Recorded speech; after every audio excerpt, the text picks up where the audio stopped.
Welcome to the Daily Brigandy. The 2020 Hall of Fame ballot is out, as you probably already know, and headlining all the guys is, of course, our one and only Derek Jeter.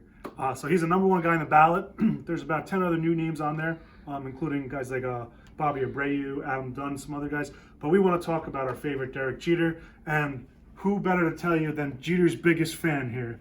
So, yes, I do love Derek Jeter, my hero, still growing up my hero. I know people knock him now for what he's doing with the Marlins, but he'll turn that organization around. Growing up, watching him win championships with the Yankees, he was Mr. Cool, right? I played a lot of sports growing up. I wore number 2 and everything, only for this guy, even basketball, and I was terrible at basketball. But Jeter's the man, so we always have a bunch of stuff here, not just because I'm a huge fan and Chris Brigandy is a huge fan, but because he's, a great modern signer, even though he signs a lot. The values on his items are still great, and especially now with him going to the Hall of Fame, first ballot, definitely going to get in. The values just keep going up, which is awesome. Right, yeah. I mean, he's one of the most popular, like you were saying. We stock a lot of them, but people come in always asking for Derek Jeter stuff. So we always carry signed balls, signed bats, signed photos. You'll see them all over the store here. So we kind of wanted to take this opportunity and maybe teach you a little bit or help you out investing in Jeter long term. So as you know, the modern era of autograph signing is way different than it used to be. It's very commercialized. It's very there's a value associated with everything, whereas that used to not be the case. So Jeter is one of the guys who signs a ton, yet he actually has a lot of value still. Most guys who sign a ton, their autographed balls are $25, $50, but Jeter, his value holds pretty well considering how much he does sign. Yeah, and we always tell you guys try to set your collection apart. And it's the same thing with somebody like this, right? You can buy your generic single sign baseball, which is great if you're a fan, but to set your collection apart, sometimes you could reach for some better items, whether it's game used, like the bat you have, closest to you right there. Game used Jeter bats, are hot, they're big, they're important, depending, also, it depends on the season. Was it a playoff bat? What year did he use it? Right now, 1996 Jeter memorabilia it might be the hottest. Anything Jeter 1996 early is huge. Game used bats, gloves, whatever it is. People love that. He won Rookie of the Year in 96. So the earlier the better for a guy like Jeter.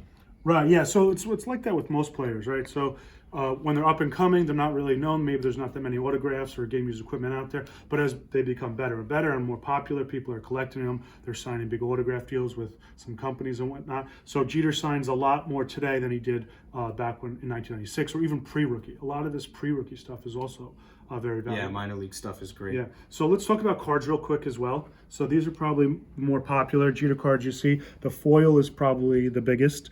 So that's a Beckett 9 right there. That card is so hot right now. In a PSA 10, it's estimated between about 75,000 and 100,000. In fact, one sold for 6 figures. So it's a crazy hot card right now. That's in a Beckett 9. That's a way more affordable version to collect it. And there might be something that does, go up long term. It's not, your mass-produced autograph. Yeah, absolutely. Now, with Jeter getting into the Hall of Fame, there is some fan controversy. You see some things online about people saying how he was overrated, how he's not worthy of being in the Hall of Fame. Now, you may hate the Yankees, you may hate Derek Jeter, but, facts are the facts, the numbers are the numbers. The guy absolutely deserves to be in. He will get in first ballot. Right. We have way over 3,000 hits, right? 3,500 hits. Yeah, he's top 5 in the all-time career hits. His postseason records are some of them unmatched. Yeah, Mr. November. Most hits. So to those people who don't think he deserves to be in, right, you're crazy. However, there are a lot of people, now this is actually a good debate, who are talking about whether he deserves to get in unanimously. 100% of the vote, like his teammate and friend Mariano did last year. I think that's going to be tough for him. I don't know what you think. I don't see that happening. But, he's obviously a lock Hall of Famer, first ballot. Unanimous, probably a stretch. I don't know if you'll ever see that again. Yeah, Mo was just different. As good as Jeter was, as much as I love him, Mo was just a different animal altogether. Yeah, totally. Nobody else in the history of the Hall of Fame got in unanimous. So. Yeah. Probably not going to happen. So we just want to kind of educate you, maybe teach you a little about collecting. Again, stay away or don't stay away. If you love Jeter, you love the Yankees, signed baseball, signed bat, signed photo will look great on your mantle or wherever you hang it. But if you're looking for something long-term, maybe get something a little more scarce, like a game-used bat, a high-grade card, rookie autograph, early style signatures, that type of stuff is way more scarce. Also, we didn't mention this, but Jeter, he signs a lot. He doesn't need the money, right? He signed enormous contracts, but he has a Turn 2 foundation, and he pumps out autographs for them to raise money for a cause. So another reason to buy more scarce items. So thanks for watching the Daily Brigandy. I think we hit everything. I think we nailed it. Congrats, Jeets, to the captain, and we'll be waiting for you to get in. And thanks for watching Daily Brigandy. We'll see you tomorrow.